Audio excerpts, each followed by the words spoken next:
Selamat sore untuk kita semua. Adil Katalino Bacuramin Kak Saruga Basengat Kak Jubata. Perkenalkan, nama saya Lorencia Sinta. Saya dari Fakultas Ekonomi jurusan Manajemen. Baik, di sini saya akan menjawab soal-soal UTS Manajemen Operasional yang dibidangi oleh dosen Adi Mursalin SEMM. Baik, di sini saya akan membaca beberapa soal. Yang pertama itu, apa yang Anda ketahui tentang manajemen operasional?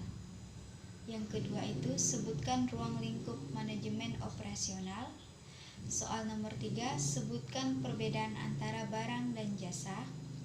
Yang keempat, sebutkan dan jelaskan 3 fungsi aktivitas penting yang harus diperhatikan oleh sebuah perusahaan. Yang kelima itu, sebutkan 10 keputusan MO yang paling penting. Yang keenam, jelaskan alasan mengapa perlu mempelajari MO. Yang ketujuh itu, bagaimana mencapai keunggulan pesaing melalui operasional. Yang kedelapan, jelaskan apa yang dimaksud dengan strategi operasion. Jelaskan secara rinci. Baik, di sini saya akan menjawab 8 soal.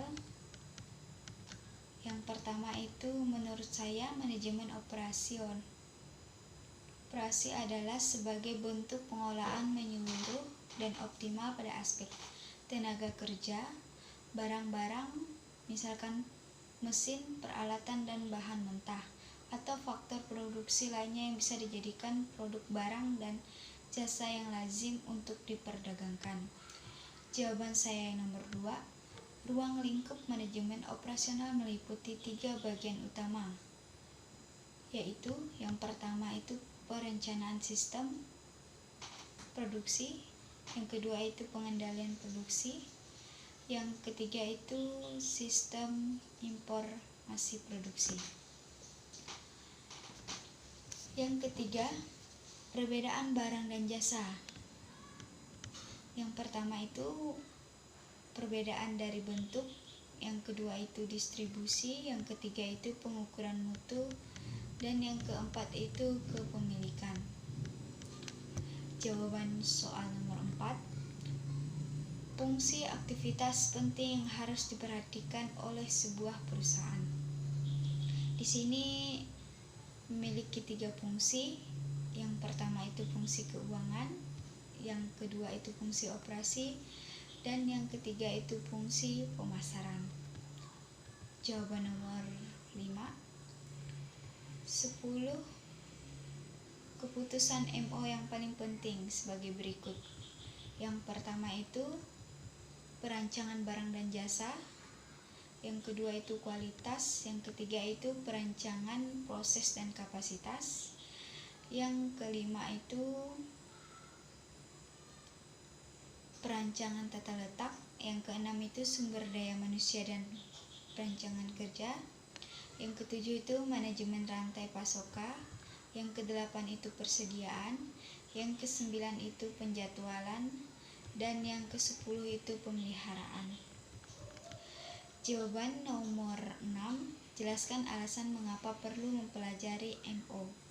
Di sini menurut saya karena manajemen operasional merupakan salah satu fungsi utama pada tiap perusahaan. Selain fungsi pemasaran dan keuangan yang saling berhubungan sangat erat dengan fungsi bisnis yang lainnya, seluruh perusahaan memasarkan atau menjual, mencatat laba rugi, dan memproduksi atau mengoperasikan.